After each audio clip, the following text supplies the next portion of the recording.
대통령께서 비행기에 도착하시자마자 가다가 차를 돌려서 리포트 대사 병문안을 갔습니다. 일부 국민들이 우리가 너무 참 숙인 거 너무 이렇게 과공 아니냐 이런 얘기 있거든요. 생각하기 나름인데요. 사실 어찌 보면 우리나라 사람도 아니고 우리나라에 온 손님인데 아무리 공직자로 왔어도 그렇다라고 보면 주인 입장에서 그 사람이 우리나라 사람에게 우리 내 가족에게 침해를 당해서 다쳤다라고 하면 우선적으로 병문안 가는 것은 인지상정이죠. 어떤 정치적인 계산을 떠나서. 그다음에 대통령의 그 움직임 하나 자체가 굉장히 크고 공식 절차지 않습니까?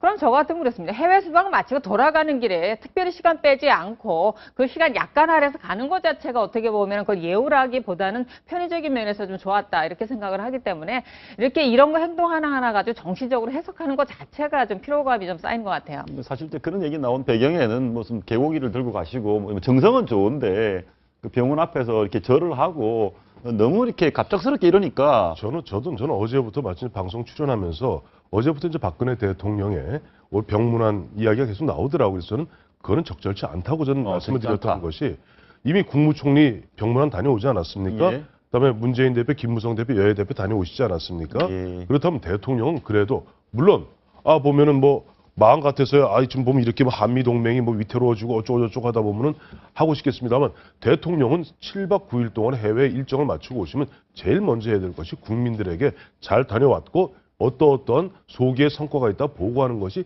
첫 번째죠. 그리고 예. 두 번째는 어쨌든 리포트에서 내일이면 퇴원하잖아요. 퇴원하면은 그 다음에 조금 상태를 봐서 그 다음에 대통령께서 떠나시기 전날 3월 1일 날 그날 그 3.1절 기념일 날 그 당시 문재인, 김무성 두 대표한테 약속한 게 있지 않습니까? 다녀오면은 여야 대표 만나서 내가 순방 결과 내가 설명하겠다.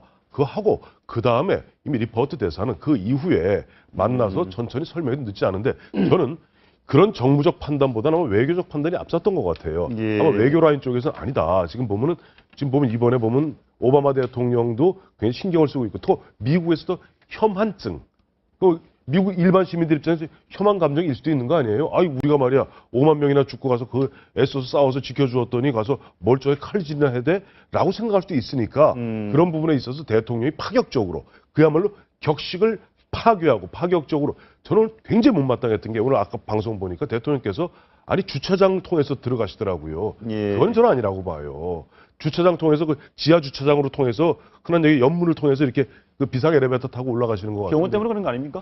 뭐 다른 데는 경호 없었으니까 지난번에 얼마 전에 김종필 전 국무총리 그때 저 상배당했을 때 그때도 가서 들어가고 있는 모습인데요. 지하로 들어가서 안 됐다. 지하로 들어가서 옆에 보면 지하 주차장으로 들어가는데 그 모양새가 아주 안 좋았어요. 그러니까 이런 것은 잠깐만 마무리하겠습니다. 외교적 판단이 그러네요. 앞섰을런지 주장에서 예. 적어야네요. 외교적 판단이 앞섰을런지 모르지만 또 우리 일반 국민들의 어떻게 보면 아직까지는 좀 미국에 대해서 예전에 좀 예전하고 달리 좀 민족 자존을 갖다 생각하는 입장에서는 조금 다른 각도로 생각해 볼 수도 있지 않았나 생각을 해요. 여기에 대해서 제가 반론을 일단 이야기하고 이제 아마 또 같은 비슷한 생각이실 것 같아서 제가 먼저 신은숙 변호사하고 저하고 생각이 비슷한 걸 말씀드릴게요. 뭐냐면 저 외교적이든 정치적이든 그걸 차원을 떠나서 사실은 일국의 대사 명색이 문명화된 선진화된 이거 민주국가에서 외국 대사에 대해서 저런 식의 위해가 가해졌다는 것은 일찍 없었던 일이에요. 아마 예. 분쟁 지역이라든지 이런 데는 몰라도 그런 일이 있었다면 그 국가 원수로서 그 사람 그 대사를 받아들인 국가의 원수 신임장을 받았잖아요. 그 국가의 원수로서는 그래야 되고 또 당연히 왜냐하면 저게 그냥 일반적 사건이 굉장히 위급한 그런 상황에서 그런 상황을 보여줬던 사건이거든요. 그랬으면 그 자리에서 대통령이 해외 갔다 마침 내가 해외에 있었으니까 오자마자 병문안을 한다는 것은 우리가 비단 꼭 이걸 정치적 외교적으로 해석하는 것이 아니라 대한민국적인 정서로 해석할 때도 오히려 옳다고 생각하고 정서적으로는 그럴 수 있죠. 반론한 말씀드리고 있죠. 그것이 그것을 굳이 정치적으로 그렇게 성격을 따져가지고 잘했느니 못했느니 알겠습니다. 그렇군요. 그런 측면 충분히 있습니다만 그럼에도 불구하고 제 말씀을 좀 드릴게요. 이제 가볍게 말씀드리자면 뭘 굳이 가시냐예요. 총리도 갔다 온 상황이고 또 너무 많이 가서 절대 안정을 취해야 될 환자가 계속 손님만이라고 말해요. 힘들었겠다. 두 번째로는 좀 과했다라는 생각도 있습니다. 그런데요. 마지막에 제가 반론은 전혀 다른 겁니다.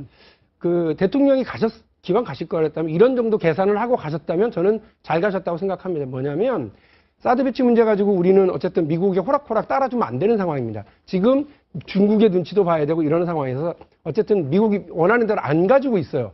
그런 문제와 관련해서 이번에 그냥 그 미국 정부와 또 미국 국민들에게 일정한 사인을 우리 아직 너네랑 친하고자 해라고 하는 걸 보이려고 했었다면 오케이. 예. 두 번째는 웬디 셔먼 발언으로 상당히 기분 나쁘잖아요. 우리 미국 내에서도 반론은 나오고 있습니다만 어쨌든 미국의 추가 일본 쪽으로 좀 기울고 있다라고 하는 상황에서 대한민국 대통령이 이렇게 직접 가서 병문안하는 걸로 이 문제와 관련해서도 일정한 무게중심치를 좀 옮기려고 하는 의도를 가지고 갔었다라고 한다면 외교안보 라인에서 그걸 요구해서 갔다고 한다면 저는 그것도 더욱 오케이입니다.